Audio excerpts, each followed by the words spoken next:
ध्यानाभ्यास के लिए कृपया अपने नेत्रों को बंद कर लें।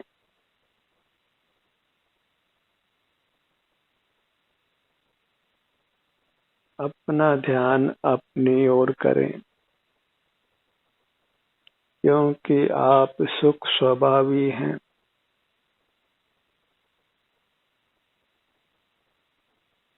बाहर मूर्त पदार्थ हैं, वे सुख स्वभावी नहीं हैं, इसलिए उनका लक्ष्य छोड़ना चाहिए।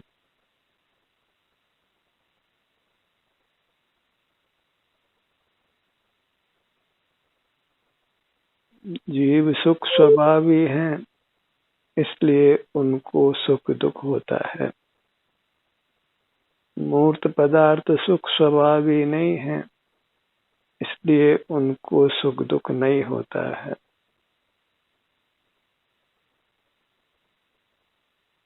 मूर्त पदार्थों को सुख दुख नहीं होता, किंतु उनके लक्ष्य से जीवों को सुख दुख होता हुआ दिखाई देता है।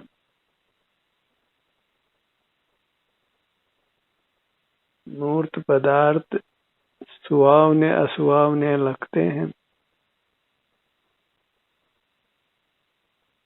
सुहावने लगते ही हैं, पर वे सुहावने नहीं हैं।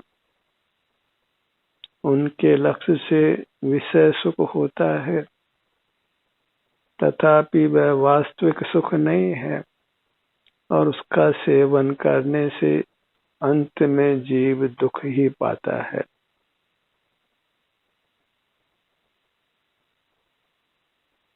अपना लक्ष्य करने पर, अपने विस्तार पर लक्ष्य करने पर, नेत्रों को बंद करके अपने सिर से पांव तक आने पर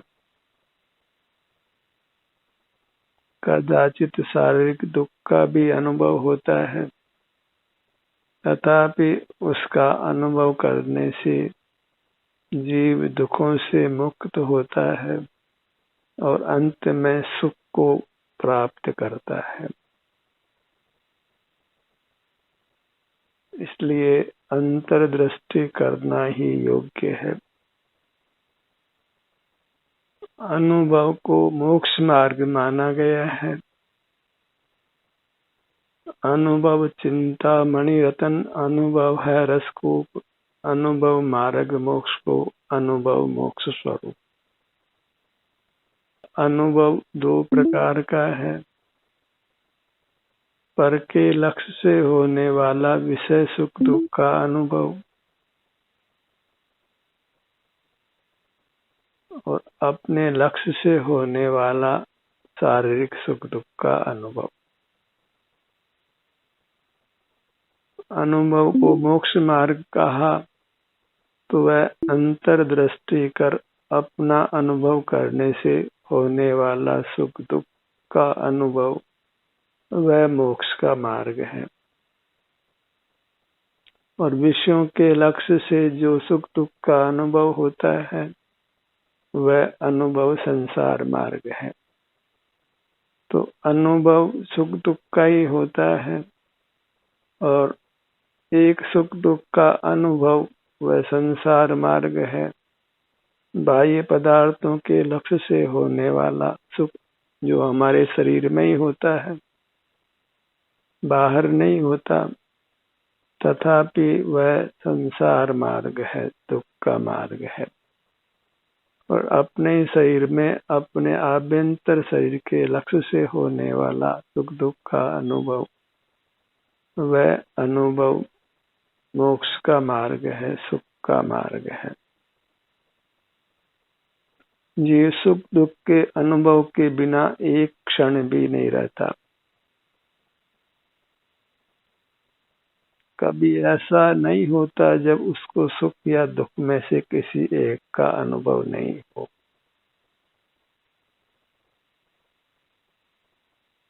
और वह या तो बहिर्लक्ष्य में होता है या फिर अंतर लक्ष्य में होता है। बिना लक्ष्य के वह एक समय भी नहीं होता और अधिकांशतः वह बहिर्लक्ष्य में रहता है, इसलिए अधिकांशतः वह संसार में दुख भोगता है।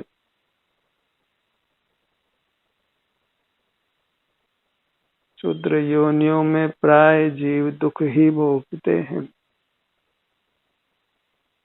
मनुष्य पर्याय में कदाचित अनुकूलता होती है। शरीर में इतना दुख नहीं होता जितना क्षुद्र योनियों में होता है, तो मनुष्य पर्याय में उसको एक अवसर होता है कि वह मोक्ष मार्ग को प्राप्त कर सके, मोक्ष मार्ग के बारे में निर्णय कर सके और मोक्ष मार्ग पर चल सके।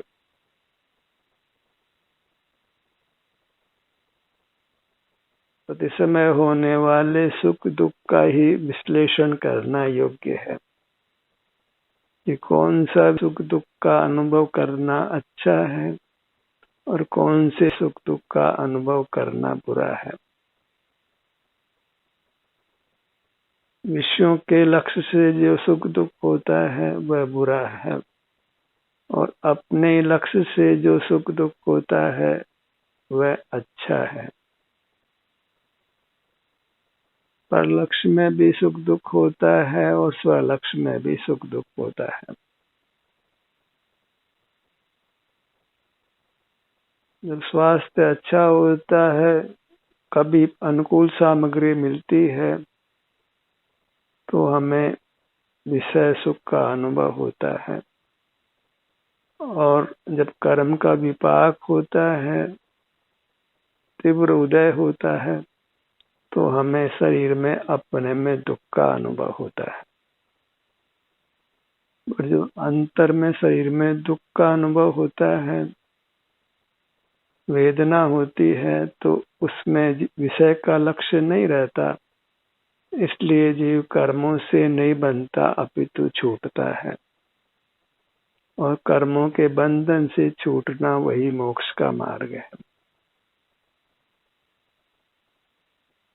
भले ये विश्लेषण गंभीर हो, लेकिन समझने योग्य है, क्योंकि हमें संसार से छूटना है और मोक्ष को प्राप्त करना है, दुख से छूटना है और सुख को प्राप्त करना है।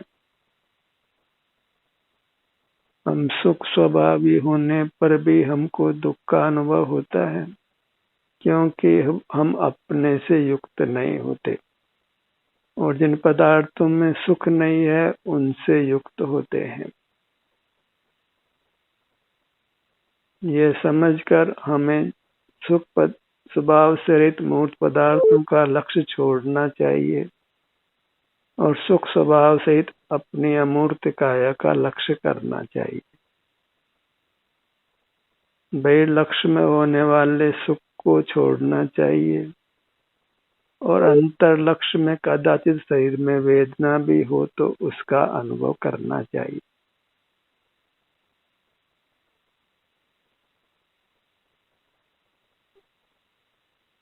इस बात को गंभीर होकर समझ लिया जाए तो फिर हम अपना अंतर लक्ष्य करते हुए रह सकते हैं और अंतर लक्ष्य करते हुए रहना ही धर्म ध्यान है, जिससे जीव सर्व दुखों से मुक्त होकर पूर्ण सुखी होता है और ये प्रयोग से ही इसका फल प्राप्त होता है।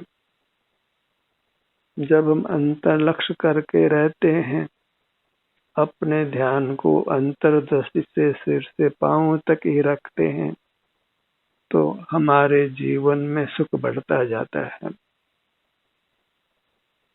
और हम आगामी काल में भी सुख का ही अनुभव करते हैं, दुखों से बचे रहते हैं और यही सन्मार्ग है, मोक्ष का मार्ग है। अंतर लक्ष्य में जो भी दुख अनुभव में आता है, कर्म के विपाक से उसका अनुभव कर हम कर्म से मुक्त होते हैं और फिर हमें अपने सुख की प्राप्ति हो जाती है। फिर हम सुख का ही अनुभव करते हैं। गंदगी कर्म के रूप में हमारे में मिली हुई है, वह अंतर लक्ष्य से होने वाले दुख के अनुभव से छूट जाती है, मिट जाती है, और फिर हम सदा सुख का अनुभव करते हैं। इसलिए नेत्रों को बंद कर से पांव तक अपना ध्यान लाने पर जहां जहां अप्रिय संवेदना है, दुख रूप संवेदना है, उसको सहर्ष अनुभव में लीजिए और ये निश्चित जानिए कि यही परमात्मा होने का उपाय है। संचित कर्मों का फल भोग लेने पर हम कर्मों से मुक्त हो जाते हैं और हमारा सुख स्वभाव प्रकट हो जाता है। सुख के लिए वास्तव में किसी पर पदार्थ की आवश्यकता नहीं होती, किसी विषय का लक्ष्य करने की आवश्यकता नहीं होती, किसी बाह्य पदार्थ का आश्रय करने की आवश्यकता नहीं होती। लोक में भले बाह्य पदार्थों का बहुत उपदेश दिया जाता है, बाह्य पदार्थों को ग्रहण करने के लिए कहा जाता है, पर वास्तव में सुख के लिए किसी बाह्य पदार्थ का सेवन करने की आवश्यकता नहीं होती, क्योंकि हम स्वयं सुख स्वरूप हैं।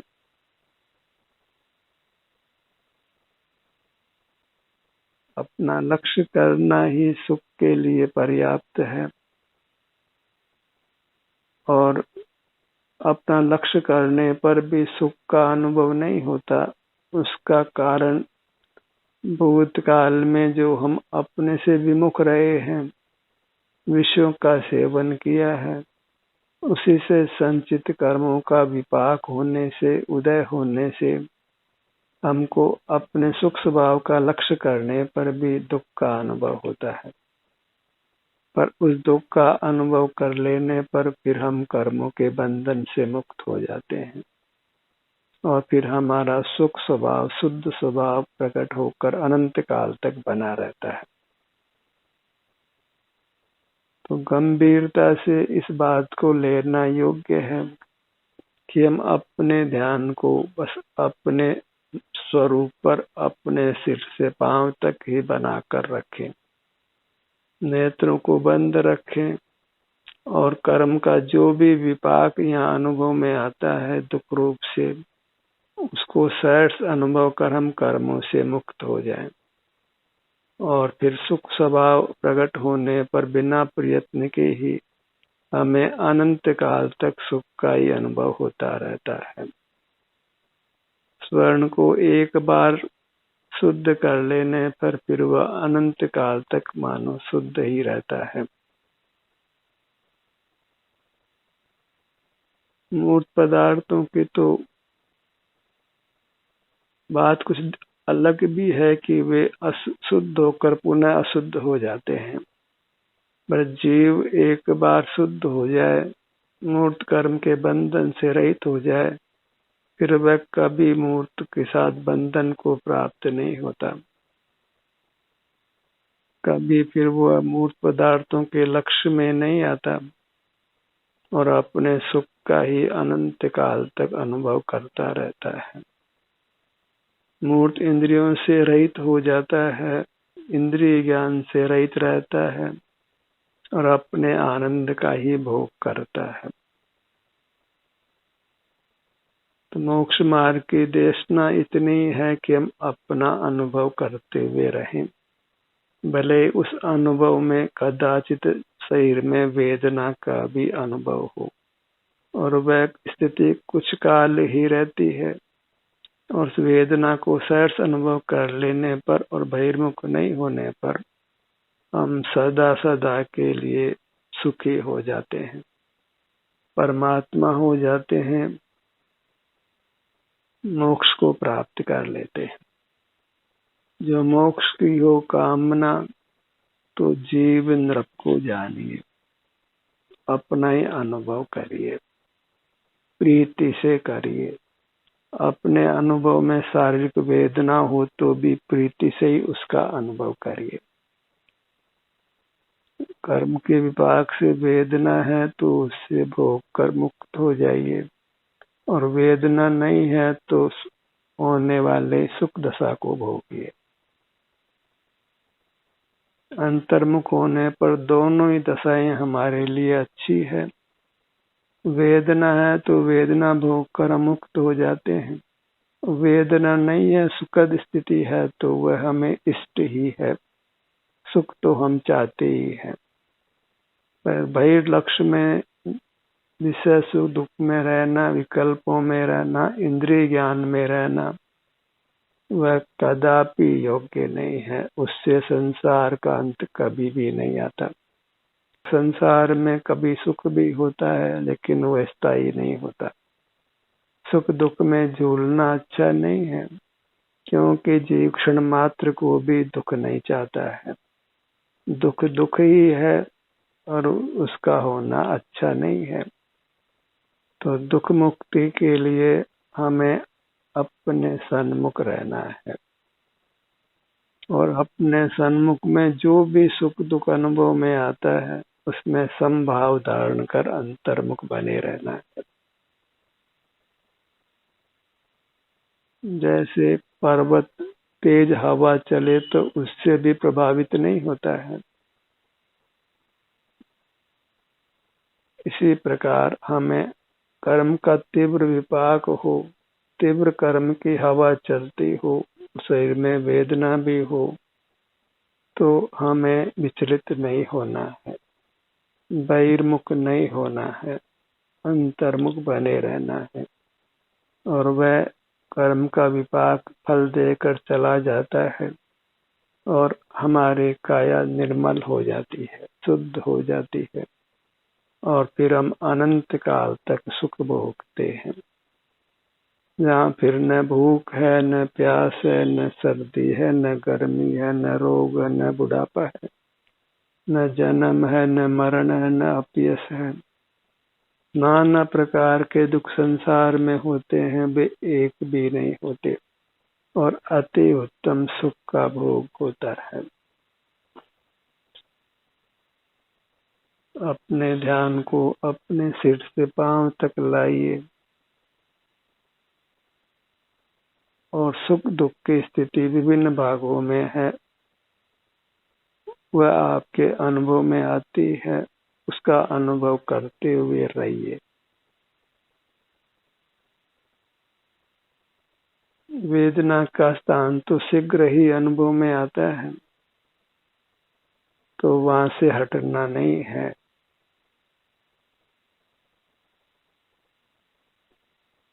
वीरता के साथ में, सहिष्णुता के साथ में उसको भोग करके अपने को कर्मों से मुक्त करिए, बंधन से मुक्त करिए। बंधन से मुक्ति का नाम ही सुख दशा है, मोक्ष दशा है।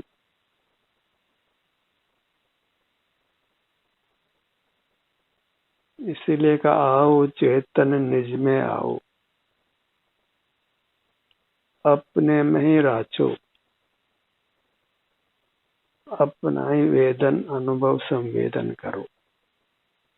क्यों? अपना वेदन अनुभव संवेदन वही स्वाधीन है, वही सुख का मार्ग है।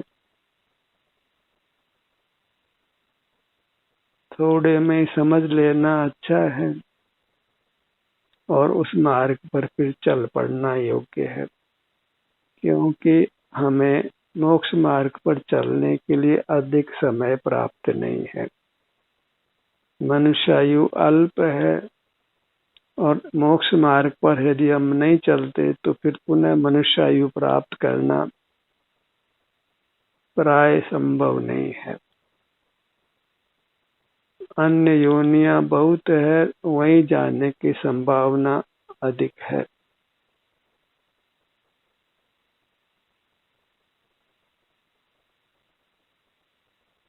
इसलिए हमें पुरुषार्थ में कमी नहीं रखना है।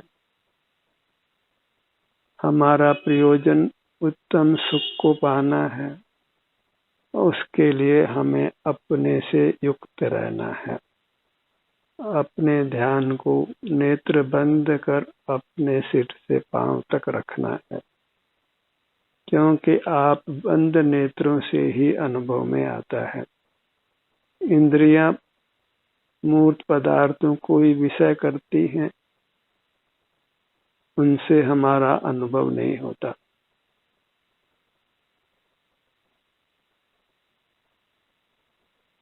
अपने पर ही बने रहने में हम स्वाधीन हैं और उसी में ही हमारा शील है, स्वभाव है, चरित्र है।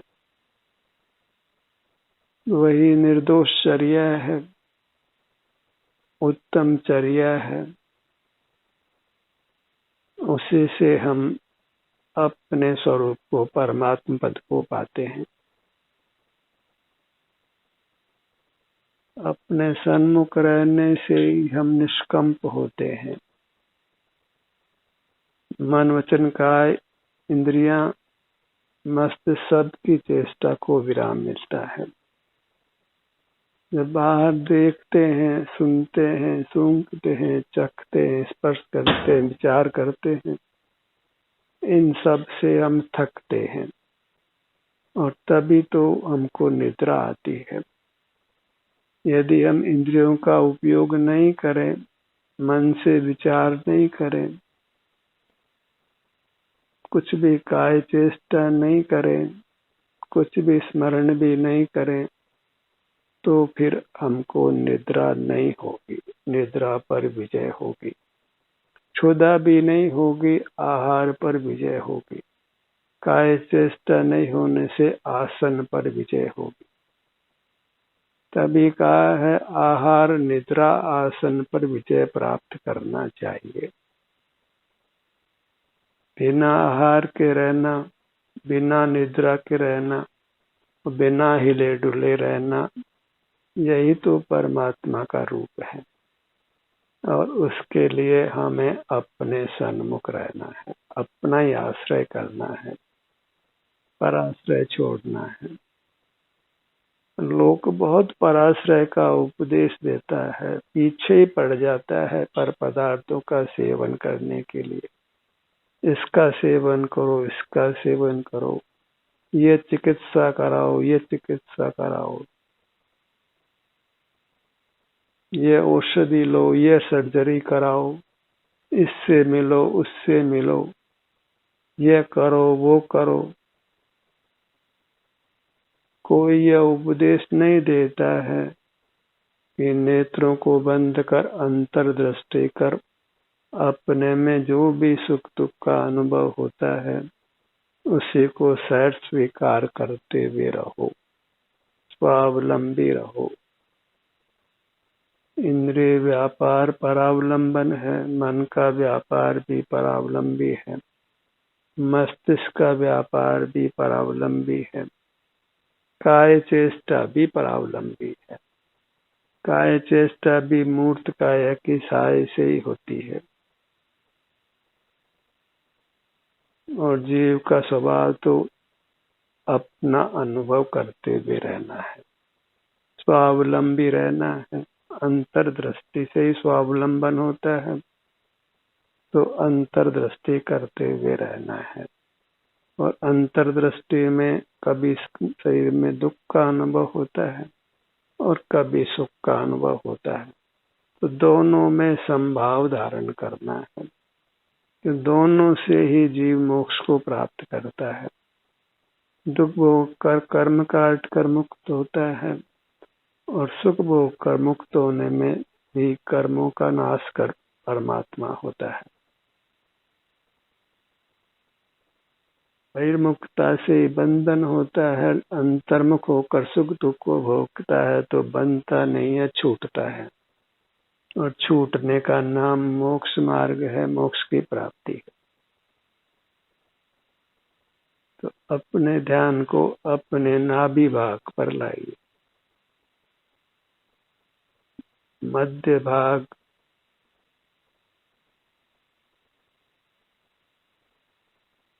मध्य भाग में आत्मा अधिक सिमट कर रहता है, इसलिए अगर भीतर की चोट होती है गहरी तो बचना मुश्किल होता है।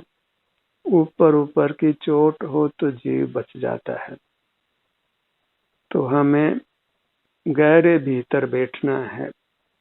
जैसे जैसे हम अंतर्मुख रहते हैं तो हमारी गति और अधिक अधिक भीतर होती है और अधिक अधिक भीतर की सफाई होती है, अधिक अधिक कर्मों का नाश होता है। जितना जितना अधिक समय लगाएंगे उतनी उतनी हमारे भीतर गहरी पैठ होगी और उतना उतना अधिक कर्मों का नाश होगा।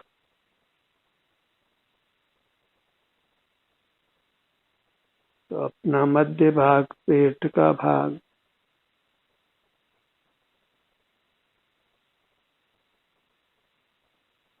पेट के भीतर तक पहुंचने का प्रयास करिए।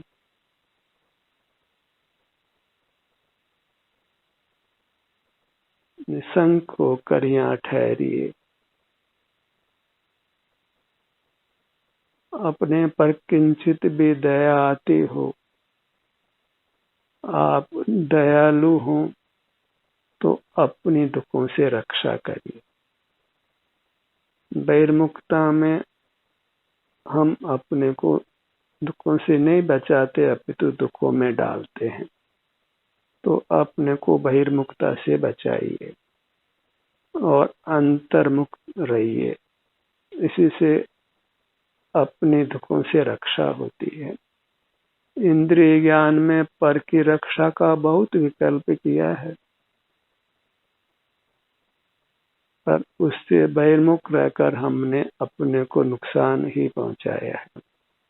और दूसरे जीव की अंतर्मुखता हम नहीं कर सकते हैं तो वास्तव में हमारे द्वारा दूसरे का उपकार नहीं हो सकता है, क्योंकि प्रत्येक जीव अंतर्मुख रहकर ही अपना उपकार कर सकता है और सब जीव अपनी अपनी अंतर्मुखता कर सकते हैं, दूसरे की अंतर्मुखता नहीं कर सकते, इसलिए दूसरे का उपकार भी नहीं कर सकते हैं।